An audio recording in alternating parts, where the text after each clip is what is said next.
So mga tol, kakatapos lang po ng labang kagabi sa Cebu ni PH Looper versus Bad Boy ng Cebu sa naganap na boxing match for Akos, kung saan idodonate po dyan ang malilikom na pera sa mga nasalanta sa bagyo sa Cebu. Tagumpay nga po ang naturang boxing match dahil trending po sa social media ang laban ng dalawa. Humakot po kasi yan ng 200,000 plus viewers ang ilive po sa Facebook ang laban na yan, at humakot naman po ng milyon-milyon views pagkatapos ng laban. Bagamat naging matagumpay ang boxing event dahil sa nagtrending, pero marami naman po ang mga nadismayang fans. Hindi daw kasi boxing ang naganap kundi wrestling daw at sabunutan. 3 rounds nga po yan pero umabot lang ng 2 rounds at nauwi po sa draw. Sa unang round pa nga lang mga tol, na wrestling po agad ni Bad Boy ng Cebu itong si Looper. 2 beses pong tinumba ni Bad Boy ng Cebu itong si Looper. Pagkabangon, kumombo itong si Looper pero nakabawi naman po si Bad Boy ng Cebu. Na-counter niya ng kanan itong si Looper. Pagpasok ng round 2, bumalik po ang energy ni Looper. Nang makita nito ang ring girl, agad sumugod itong si Looper. Subalit tinamaan si Looper ng left hook ni Bad Boy. Medyo groggy nga po itong si Looper kaya napahinto siya at na magkasabayan na naman sila ni Bad Boy ng Cebu. Diyan na po ginamit ni Looper ang Mayweather style na sinasabi niya. Niyakap po niya itong si Bad Boy ng Cebu. Sa pagpatuloy ng laban mga tol,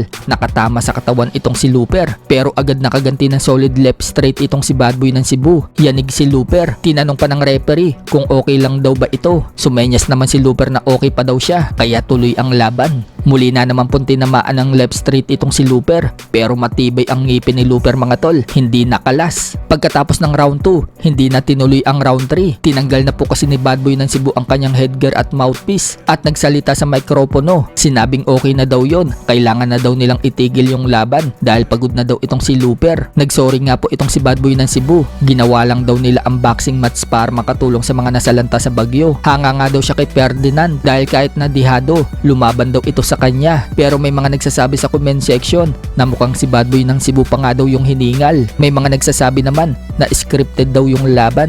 Sa huli, tabla ang naging hatol sa laban na yan. So para sa atin mga tol, mukhang hindi naman sineryoso ni Bad Boy ng Cebu ang laban dito kay Looper. Makikita naman yung agwat ng laki ni Bad Boy ng Cebu. Sa kabilang banda naman mga tol, tumungo na po kahapon ang Casimero Brothers sa Game and Amusement Board Office para harapin ang reklamo sa kanila tungkol sa game fixing. So ayon nga po sa source mga tol mula sa team ni Casimero na si Kuyang Joseph, absuelto na umano yung magkapatid at hindi daw sila matatanggalan ng lisensya. Sinabi pa nga daw ng chairman ng GAB na si Francisco Rivera kay Casimero na keep training at good luck daw sa laban nito sa December 27. Sa post naman po ni Casimero mga tol, sinabi niyang December to remember, let's go. Pinakita pa nga po ni Jason Casimero mga tol ang lisensya na nakablur. So una na nga po pinagtanggol ang Casimero Brothers ng promoter nila na si Koki Kameda at sinabing wala umanong batayan ang game fixing at wala din silang dapat gawin na disiplinary sa Casimero Brothers at pagdating sa GAB, absuelto din sila. Pero hintayin pa rin po natin yung GAB